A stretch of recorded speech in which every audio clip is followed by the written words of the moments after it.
Sastra channel நேயர்களுக்கு நமஸ்காரம். அனுதினம் ஆனந்தம் நிகழ்ச்சியில் உங்கள் அனைவரையும் சந்திப்பதில் மிக்க மகிழ்ச்சி.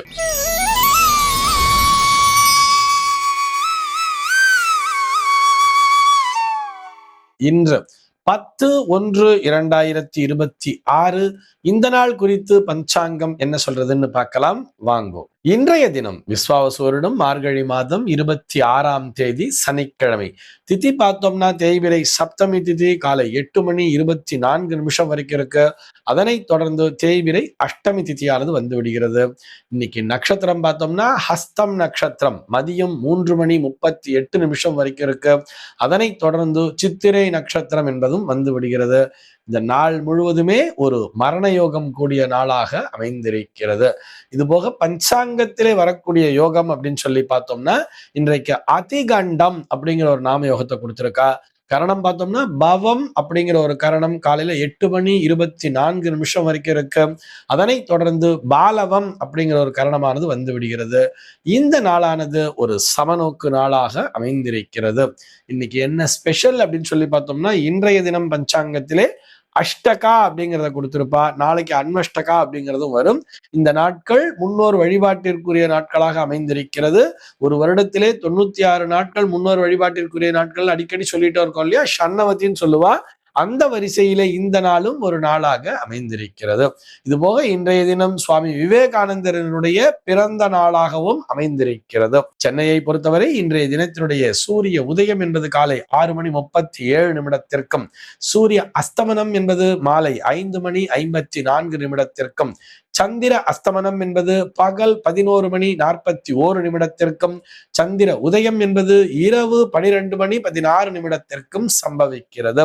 பிரம்ம முகூர்த்தம் பார்த்தோம்னா நாளைய தினம் அதிகாலை 4:56 முதல் காலை 6:38 வரையில் நீடித்திருக்கிறது.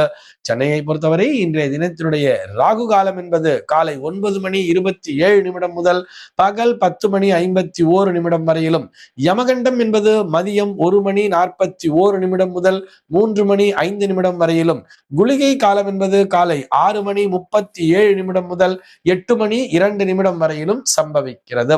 தினாந்தம் பார்த்தோம்னா இன்றைய தினம் இரவு 1:51 கொடுத்திருக்கா.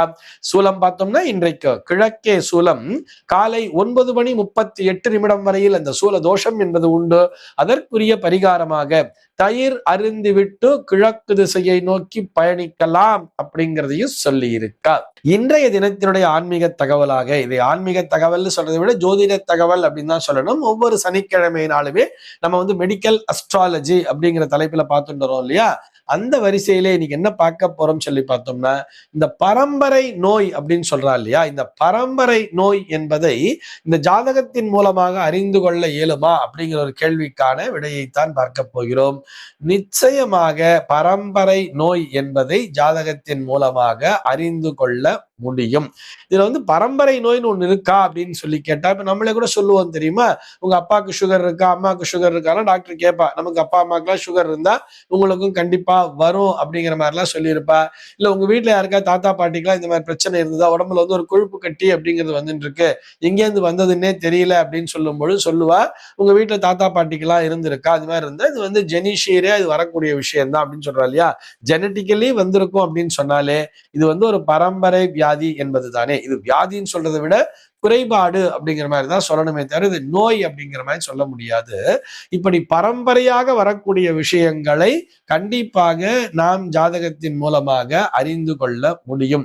சரி சார், இதை கடத்தக்கூடிய கிரகங்கள் எது அப்படின்னு சொல்லி பார்த்தோம்னா இந்த பரம்பரை அப்படின்னு சொல்லிட்டாலே அதுக்கு இந்த ராகுவும் கேத்துவும் தான் அதிபதிகளாக வந்து சேருகிறார்கள். அதனாலதான் ஜோதிடவியல்ல பார்த்தோம்னா ராகு அப்படிங்கிற கிரகத்தை தான் எப்படி சொல்லியிருப்பான்னு சொல்லி பார்த்தோம்னா பிதாமக காரகன் என்ற பெயரிலே சொல்லுவார்கள். பிதாமகர் அப்படின்னு சொன்னாலே அப்பா வழியிலே வரக்கூடிய தாத்தாவை குறிக்கும்.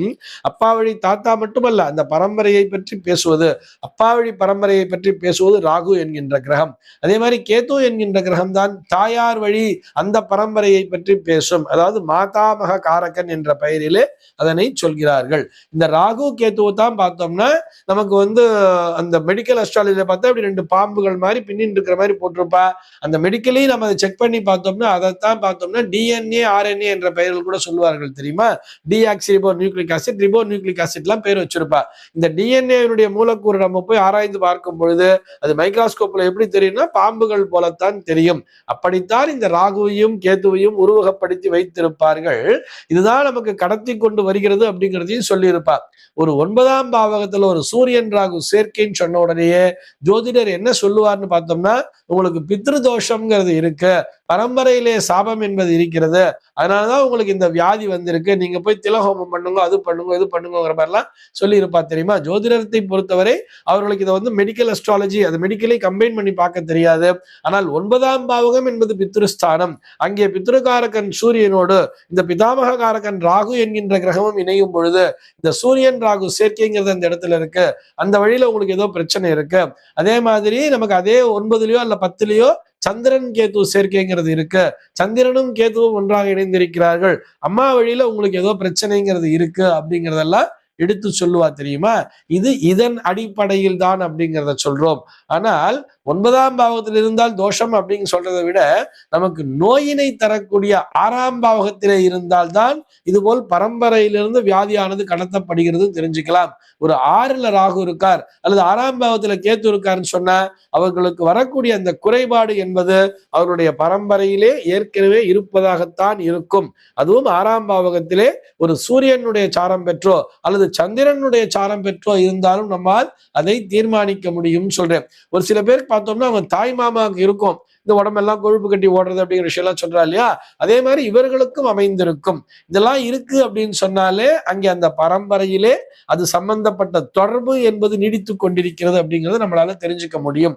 ஆக இந்த ராகு கேத்துக்களினுடைய அமைப்பு என்பதுதான் இந்த பரம்பரை நோயை குறிக்கிறது அப்படிங்கிறதுக்காக சொல்றோம்.